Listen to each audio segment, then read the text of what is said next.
Ah, hola. Hola, mijas. Mijas, la madre de Tyler.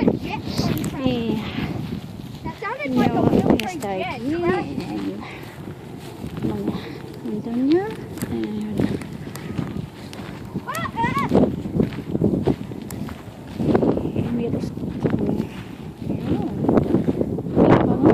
Dice, ¡ah!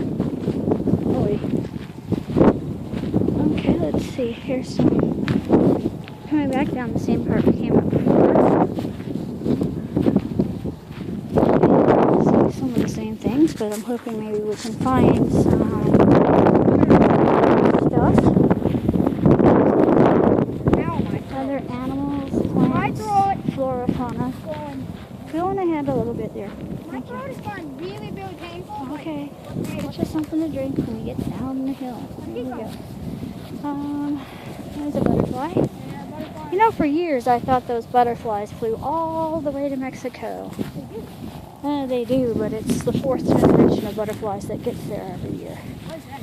Oh, they hatch as worms, and then they make a cocoon, and then they metamorphosis into a butterfly, and then they find another butterfly, and they lay eggs, and then It they... isn't actually that one butterfly makes it. No, you know, it's... One of the members in their family. Yeah, exactly. I was thinking, wow, thousands of lions.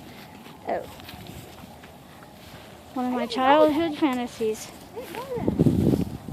A little bubble of my innocence. Okay.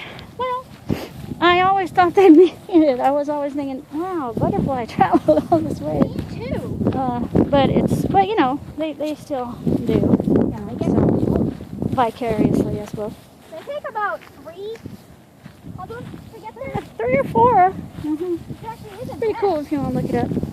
Yeah, Sorry, I can't monarch butterflies. We do have a lot of butterfly flying around. species here in the part of California we're in. So this is a monarch butterfly. If you can see him, I don't know. I don't want to like zoom around looking for him. I think that's that butterfly that follows us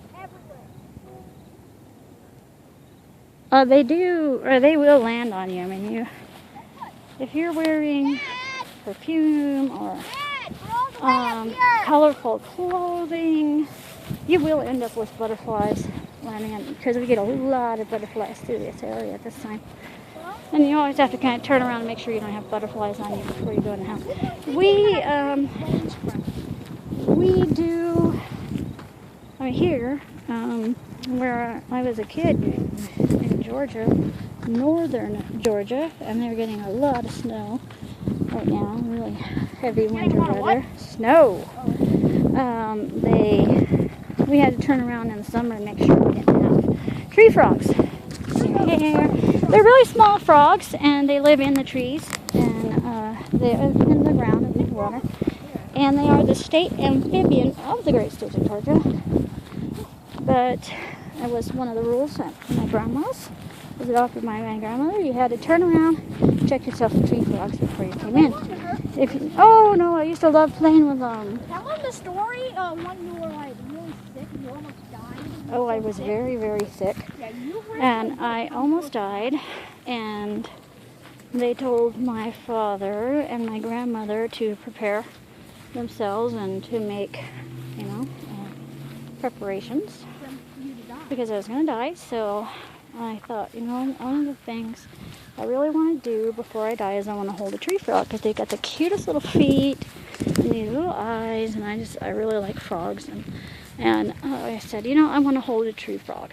And it was raining and it was dark, and my dad said, I am not going out there and get chiggers, which some people call them no-see-ums,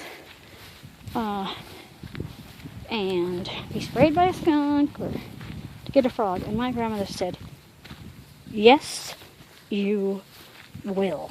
And that's all I said. He didn't say one more word. He got up, and he was only gone for about 5 minutes. And he came back, and he had 2 tree frogs. So I thought that was pretty special. Right. And yeah, actually I lived started getting better. Who knows? They might have miraculous healing powers in their skin or something. I got better, started getting better, but I was still too weak to walk for a while. Yeah. So I was in a wheelchair, and I was out in my wheelchair. My dad was pushing me, and he used to take me and put me on the dog. What was that? Dog? Scared me. Yeah, it's just that big old dog. Dad, pause it. Pause it. Dad's going to the bathroom.